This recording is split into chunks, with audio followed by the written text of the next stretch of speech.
दोस्तों, आज से लाखों साल पहले की बात है जब एक पहाड़ी गुफा में हमारे पूर्वज रहा करते थे, जिनको हम होमो सेपियंस के नाम से जानते हैं। और ठीक उनकी बगल के पहाड़ में हमारे चचेरे पूर्वज रहा करते थे, जिनको निएंडरथल कहते हैं।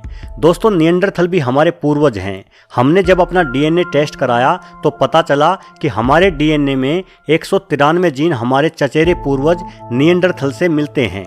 हमारे ये दोनों पूर्वज दिखने में बिल्कुल अलग थे। इनको हमेशा एक दूसरे का डर लगा रहता था। जैसे ही आमने सामने आते एक दूसरे को मार डालते थे। होमो सेपियंस के पास अच्छे हथियार थे और इसी वजह से उन्होंने निएंडरथल को मारकर विलुप्त कर दिया। लेकिन शायद हमारे कुछ पूर्वजों ने इनकी महिलाओं से संबंध भी बनाए होंगे, तभी हमारे अंदर आज भी निएंडरथल के डीएनए मिलते हैं। दोस्तों, अपने वजूद को जिंदा रखने के लिए दूसरी अपने जैसी प्रजाति को खत्म कर देने को डार्क फॉरेस्ट थ्योरी कहते हैं। इस थ्योरी के हिसाब से एलियन भी एक दूसरे के आमने सामने आते ही एक दूसरे की प्रजाति को खत्म करने की कोशिश करेंगे, जैसा कि हमारे पूर्वजों ने किया था। इस थ्योरी को मानने वालों का कहना है कि एलियन हैं, लेकिन वो चुप है क्योंकि वो अपनी मौजूदगी के बारे में किसी और एलियन यानी हम मनुष्य को नहीं बताना चाहते। आपने जितनी भी हॉलीवुड की फिल्में देखी होंगी, उन सब में यही दिखाया जाता है कि एलियंस पृथ्वी पर मनुष्य को मारने आता है। परंतु दोस्तों, फिल्म अवतार को ना भूलें, जिसमें मनुष्य एलियन को जानवरों की तरह देखते हैं। ज्यादातर वैज्ञानिकों की माने तो भगवान लोगों का भ्रम मात्र है। असल में हम लोग ब्रह्मांड में एक रासायनिक एक्सीडेंट की वजह से हैं। जब कई अणु एक विशेष अवस्था में जुड़े तो डीएनए और सेल बना, और उसी के विकास से आज हम और आप हैं। हमको बनाने वाला कोई नहीं। जो भी जीव अपने दिमाग से सोच सकता है, वो सब यही सोचते हैं कि क्या जीवन सिर्फ पृथ्वी पर है? क्या हम इतने बड़े ब्रह्मांड में अकेले हैं? हम लोग रेडियो सिग्नल इस ब्रह्मांड में दूर दूर तक भेज रहे हैं। इसके अलावा सेटी जैसी संस्था है जिसका काम ही है एलियंस को खोजना। बहुत से वैज्ञानिकों का मानना है कि ऐसे बहुत सारे ग्रह हैं जिन पर जीवन हो सकता है। शायद उन ग्रहों पर रहने वाले लोगों का दिमाग हम जैसा ना हो, और शायद वो हमारी तरह से ना दिखते हों। दोस्तों, विकास कभी नहीं रुकता। यह तब तक के लिए सुप्त अवस्था में चला जाता है जब तक किसी चीज में बदलाव लाने के लिए कोई कारण अस्तित्व में नहीं आता।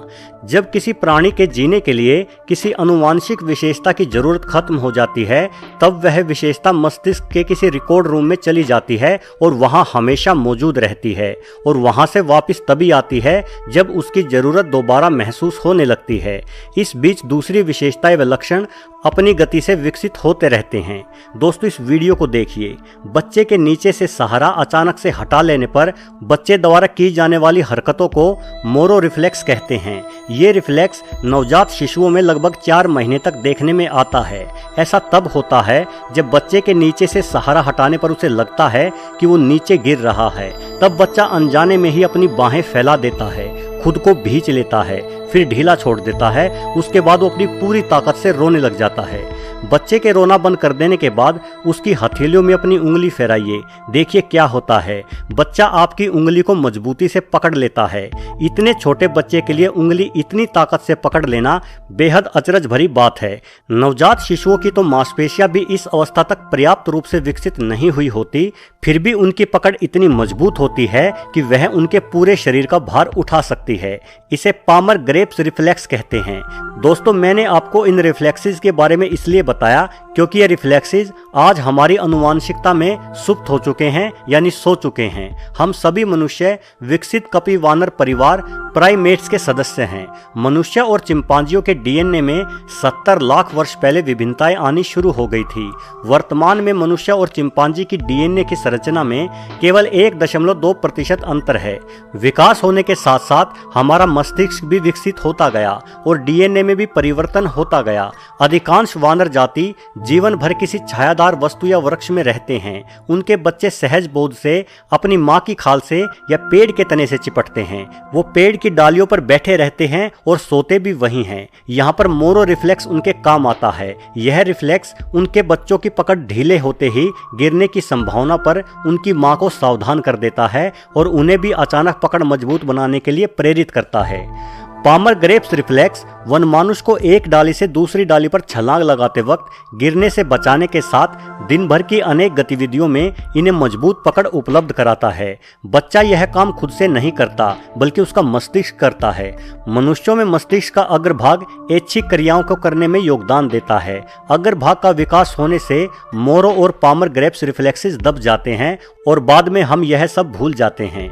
इसके अलावा हम जब देर तक नहाने के बाद अपने हाथों को देखेंगे तो हमें अपनी उंगलियां और हथेलियां कुछ ऐसी दिखेंगी। उंगलियों को ध्यान से देखिए, आपके साथ ऐसा बहुत बार हुआ होगा।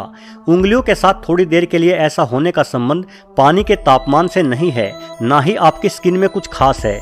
यह भी एक तरीके का रिफ्लेक्स है जो हमारे दिमाग नहीं बल्कि तंत्रिका तंत्र द्वारा उत्पन्न होता है। ऐसा तब होता है जब हमारी हथेलियां बहुत देर तक पानी के संपर्क में रहती हैं। लेकिन ऐसा केवल हमारी हथेलियों के साथ ही क्यों होता है, चेहरे के साथ क्यों नहीं होता?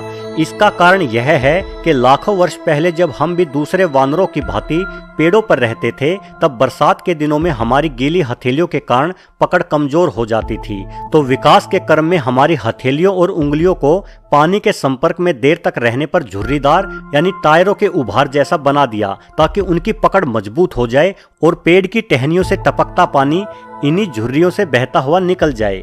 दोस्तों, अब आपको कुदरत का इवोल्यूशन यानी विकास समझ में आ गया होगा। सच में यह बहुत ही कमाल की प्रक्रिया है। दोस्तों, अब हम जरा सोचते हैं कि पृथ्वी पर जीवन 4 बिलियन साल पहले आया था, लेकिन मनुष्य का जन्म अभी कुछ 2 लाख साल पहले ही हुआ है। अगर हम पृथ्वी की उम्र 1 साल मान ले तो हम इंसान यहाँ कुछ मिनटों से ही हैं। अभी आने वाले भविष्य में न जाने कितने बदलाव हम इंसानों में आएंगे। दोस्तों, वीडियो के अंत में मैं यह भी कहना चाहूंगा कि अपने छोटे से जीवन काल में हम इंसानों ने पृथ्वी पर जीवन नरकीय बना दिया है। हम लगातार पृथ्वी को तबाह करते जा रहे हैं। पता नहीं हमारा क्रूर दिमाग और ये एवोल्यूशन हमें आने वाले समय में किस मोड़ की ओर लेके जाएगा। वीडियो देखने के लिए आपका बहुत बहुत धन्यवाद।